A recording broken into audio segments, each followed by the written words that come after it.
नमस्कार। बहुत बहुत स्वागत है आप सभी का आज के इस एपिसोड में। जैसा कि आप सभी जानते हैं, बीते 15 जून 2026 को अमेरिका और ईरान के बीच अहम समझौता हुआ है, जिसमें पाकिस्तान की विशेष भूमिका समझी जा रही है। अब आइए आज के इस कार्यक्रम में हम लोग समझते हैं कि वैश्विक स्तर पर इसको लेकर मीडिया जगत की कैसी प्रतिक्रिया रही है। समझौते को वैश्विक मीडिया ने मुख्यतः 3 दृष्टिकोणों से देखा है। पहला, पश्चिम एशिया में युद्ध विराम और स्थिरता की संभावना। दूसरा, ऊर्जा एवं वैश्विक अर्थव्यवस्था पर प्रभाव। और तीसरा, पाकिस्तान की अप्रत्याशित मध्यस्थ भूमिका। सबसे पहले अंतर्राष्ट्रीय मीडिया की पहली प्रतिक्रिया युद्ध से शांति की ओर। कई अंतर्राष्ट्रीय मीडिया संस्थानों ने इस समझौते को एक बड़ी कूटनीतिक सफलता के रूप में प्रस्तुत किया है, विशेष रूप से तेल आपूर्ति, हॉर्मुज जलडमरू, मध्य और क्षेत्रीय संघर्षों को देखते हुए इसे वैश्विक राहत की खबर माना गया है। इस पर पश्चिमी मीडिया के दृष्टिकोण को देखें तो अमेरिका और यूरोपीय मीडिया ने समझौते को युद्ध विस्तार रोकने वाली पहल बताया। हालांकि अनेक विश्लेषकों ने यह भी कहा कि परमाणु कार्यक्रम, प्रतिबंधों और क्षेत्रीय प्रभाव जैसे मूल विवाद अभी पूरी तरह से समाप्त नहीं हुए हैं। कुछ रिपोर्ट में यह भी कहा गया कि समझौता अस्थायी समाधान नहीं बल्कि अस्थायी राजनीतिक व्यवस्था हो सकता है। पाकिस्तान की भूमिका को कैसे देखा गया? यह समझौता इसलिए भी चर्चा में रहा क्योंकि पाकिस्तान पहली बार अमेरिका और ईरान के बीच प्रमुख मध्यस्थ के रूप में उभरा। अनेक अंतर्राष्ट्रीय समाचार संस्थानों ने इसे पाकिस्तान की बड़ी कूटनीतिक उपलब्धि बताया। अल जजीरा के दृष्टिकोण से देखें तो अलजजीरा.com ने विस्तार से बताया कि पाकिस्तान ने दोनों पक्षों के बीच बैक चैनल संवाद स्थापित किया, संदेशों का आदान प्रदान कराया और समझौते के प्रारूप को अंतिम रूप देने में महत्वपूर्ण भूमिका निभाई। रिपोर्ट में प्रधानमंत्री शहबाज शरीफ और पाकिस्तानी सैन्य नेतृत्व की भूमिका पर विशेष बल दिया गया। रॉयटर्स का दृष्टिकोण अगर देखें तो Reuters.com ने पाकिस्तान को मीडिएटर पाकिस्तान अर्थात मध्यस्थ पाकिस्तान के रूप में संबोधित किया। रॉयटर्स के अनुसार पाकिस्तान ने दोनों पक्षों के बीच सहमति निर्माण में महत्वपूर्ण भूमिका निभाई और समझौते की घोषणा सबसे पहले इस्लामाबाद से आई।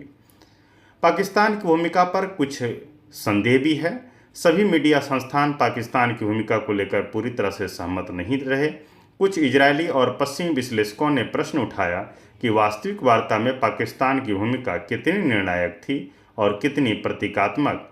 कुछ रिपोर्ट्स में यह संकेत दिया गया कि कतर, तुर्की तथा अन्य क्षेत्रीय देशों ने भी पर्दे के पीछे महत्वपूर्ण भूमिका निभाई है।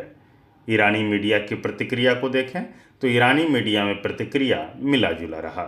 सरकारी या सरकार समर्थक मीडिया ने इसे प्रतिबंधों और युद्ध दबाव को कम करने की दिशा में उपलब्धि बताया। वहीं कुछ राष्ट्रवादी कट्टरपंथी समूहों ने आरोप लगाया कि ईरान ने अमेरिका को अत्यधिक रियायतें दी है।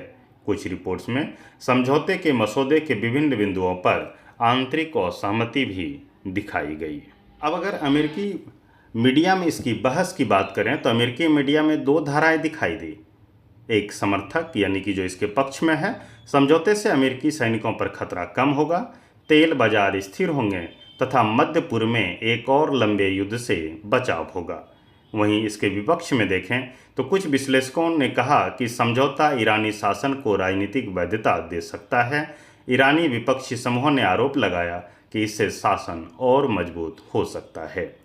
चीन, रूस और वैश्विक दक्षिण की प्रतिक्रिया को देखें तो चीन, रूस तथा अनेक विकासशील देशों ने सामान्यतः समझौते का स्वागत किया क्योंकि ऊर्जा आपूर्ति सामान्य होने की संभावना बढ़ी, वैश्विक तेल कीमतों पर दबाव कम हो सकता है तथा क्षेत्रीय युद्ध के विस्तार की आशंका भी घटती दिखाई दे रही है। ऐसे में भारत के लिए इसका क्या महत्व है, इस दृष्टिकोण को भी समझते हैं। भारतीय दृष्टिकोण से समझौते के 3 प्रमुख प्रभाव हो सकते हैं। पहला, कच्चे तेल की कीमतों में स्थिरता। दूसरा, स्ट्रेट ऑफ हॉर्मुज में भारतीय व्यापारिक जहाज़ों की सुरक्षा। और तीसरा, पाकिस्तान की बढ़ती कूटनीतिक सक्रियता, जिसे भारत के रणनीतिक विश्लेषक ध्यान से देख रहे हैं। अब अगर निष्कर्ष की बात करें तो विश्व मीडिया की समग्र राय यह रही है कि अमेरिका ईरान समझौता पश्चिम एशिया में तनाव कम करने की दिशा में एक महत्वपूर्ण कदम है। लेकिन अधिकांश विश्लेषकों ने यह भी चेतावनी दी है कि परमाणु कार्यक्रम प्रतिबंध, क्षेत्रीय शक्ति संतुलन और इजरायल की सुरक्षा संबंधी चिंताएं अभी भी बनी हुई है। पाकिस्तान की भूमिका को अंतर्राष्ट्रीय मीडिया ने उसकी सबसे बड़ी हालिया कूटनीतिक सफलता के रूप में प्रस्तुत किया है। हालांकि कुछ विश्लेषकों ने उसकी वास्तविक प्रभावशीलता पर भी प्रश्न उठाए हैं। तो यह थी अमेरिका ईरान की समझौते और पाकिस्तान की मध्यस्थता के संदर्भ में वैश्विक मीडिया जगत की प्रतिक्रिया। आपकी प्रतिक्रिया क्या है? आप सभी अपनी अपनी राय कमेंट बॉक्स के माध्यम से ज़रूर साझा करें। लाइक करें, शेयर करें, सब्सक्राइब करें। जुड़े रहने के लिए बहुत बहुत धन्यवाद।